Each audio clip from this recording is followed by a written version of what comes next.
Hello, I am Ji-Eun Lee. Today, we'll discuss the intricate anatomy of the medial patellofemoral ligament, focusing on its specific osseous and soft tissue attachment sites. Let's start with an overview of the main components. The medial patellofemoral ligament complex consists of the transverse component and the oblique decussation component of the medial patellofemoral ligament itself, as well as additional structures like the medial quadriceps tendon femoral ligament, the medial patellomeniscal ligament, and the medial patellotibial ligament. It's important to note that there is variability in the size, visibility, and specific attachment sites of these structures. Now, let's dive into the details of the transverse component of the medial patellofemoral ligament. It is described as a ribbon-like, horizontally oriented ligament that spans from the medial patella, specifically the proximal 2/3 portion, to the adjacent medial femur. Commonly, it attaches near the physeal scar, in the sulcus between the medial femoral epicondyle and the adductor tubercle.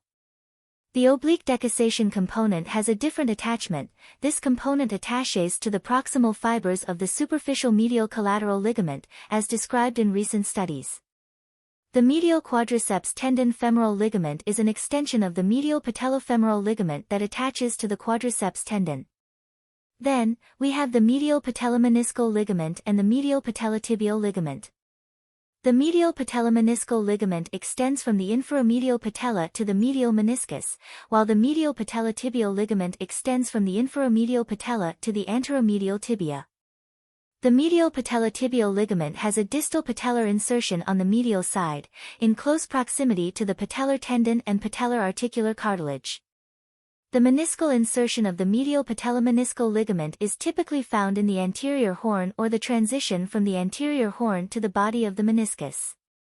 As for the tibial insertion of the medial patellotibial ligament, it attaches to a readily palpable bony ridge, which was newly identified and termed the medial tibial tubercle, approximately 5 mm distal to the joint line on plain radiographs, in contrast to the previously reported 10 to 20 mm.